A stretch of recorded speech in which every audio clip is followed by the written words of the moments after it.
The event kicked off on Valentine's Day, February 14th, 2013, in the wee hours of the morning at Pistorius's home in Pretoria, South Africa. This wasn't just any place, it was a secure luxury estate where he lived with his girlfriend, Reeva Steenkamp. She was a 29-year-old model and a law graduate, known not just for her stunning looks, but also for her fierce advocacy against domestic violence. People really admired her for using her voice to make a difference, you know? Tragically, in those quiet hours before dawn, her life was cut short in a way that left everyone in shock. Pistorius shot her 4 times through a locked bathroom door, and it's just heartbreaking to think about how someone so vibrant and full of potential lost her life like that. What a tragic twist in a love story that turned into a nightmare. But then, everything changed in 2013. That inspiring image of Pistorius crumbled into dust, and his name took on a haunting quality. Instead of being a beacon of hope, it became synonymous with one of the most controversial trials of our time. His story shifted from inspiring to tragic, leaving many divided over the man they once celebrated. It's wild how quickly things can change, don't you think? What was once a story of overcoming adversity turned into a cautionary tale that still resonates today. The event kicked off on Valentine's Day, February 14th, 2013, in the wee hours of the morning at Pistorius's home in Pretoria, South Africa. This wasn't just any place, it was a secure luxury estate where he lived with his girlfriend, Reeva Steenkamp. She was a 29-year-old model and a law graduate, known not just for her stunning looks, but also for her fierce advocacy against domestic violence. People really admired her for using her voice to make a difference, you know? Tragically, in those quiet hours before dawn, her life was cut short in a way that left everyone in shock. Pistorius shot her 4 times through a locked bathroom door, and it's just heartbreaking to think about how someone so vibrant and full of potential lost her life like that.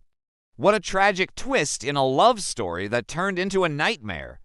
Pistorius claimed it was a mistake that he believed there was an intruder in the house. That in a surge of fear, he grabbed his 9mm pistol and fired through the door, thinking he was defending both himself and Reeva, but the reality of the scene suggested otherwise. Reeva had been on the other side of that door, trapped with no weapon, no means of escape, and when the bullets tore through the wood, they struck her head, her arm, her hip, her body crumpling to the floor. And by the time neighbors, security, and police arrived, she was gone, leaving a crime that was instantly international news because the shooter wasn't just anyone. It was Oscar Pistorius, the golden athlete, the world's inspiration, suddenly cast in the role of killer. The trial that followed gripped South Africa and the world not just because of the crime, but because it revealed Pistorius in ways no one had seen before. The man who had been marketed as flawless superhuman was now weeping, vomiting, retching in the courtroom as graphic images of Reeva's wounds were shown, his vulnerability almost unbearable to watch, but also raising the question of whether it was grief, guilt, or performance, because prosecutors painted a very different picture than the one he tried to project, arguing that this was not an accident, not a tragic mistake,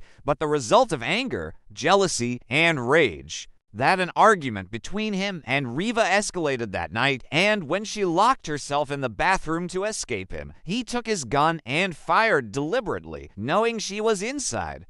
Key witnesses described hearing screams, both male and female, before the gunshots. Neighbors said they heard arguing, and the physical evidence was damning, showing that Reeva was standing in a defensive position behind the door. That she had been struck multiple times in a way that made Pistorius' story less and less believable, and yet his defense hammered on the idea of his fear that as a disabled man he was particularly vulnerable to crime in South Africa, a country plagued with high rates of violent burglary, and that his instinct to shoot was rooted in terror rather than intent. For months, the world watched as Pistorius' reputation collapsed, his history of reckless behavior with firearms exposed, stories of anger and control in past relationships revealed. until the trial became not just about one night, but about the man himself, about whether the Blade Runner was ever really the hero the media had made him to be, or whether behind the blades there had always been darkness. In September 2014, Judge Thokozile Masipa delivered her verdict. Oscar Pistorius was guilty not of murder, but of culpable homicide, the South African equivalent of manslaughter.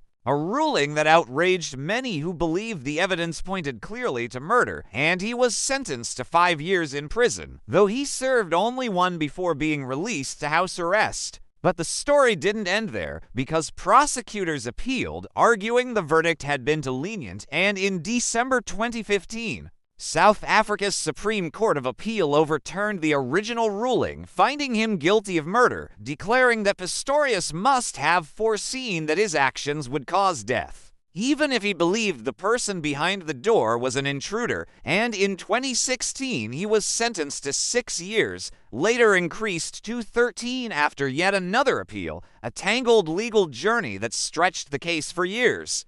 And so Oscar Pistorius, once the man who symbolized triumph over disability, who lit the Olympic torch of possibility for millions, became instead a man forever linked to violence, to loss, to Reeva Steenkamp's stolen life. His story no longer one of victory, but of tragedy, not just for him, but for the woman silenced on that Valentine's morning. And the case endures not because it is unsolved, there is no doubt about who pulled the trigger, but because of what it revealed about fame, about justice, about the line between accident and intent, and about how even the brightest image can hide shadows deep enough to destroy.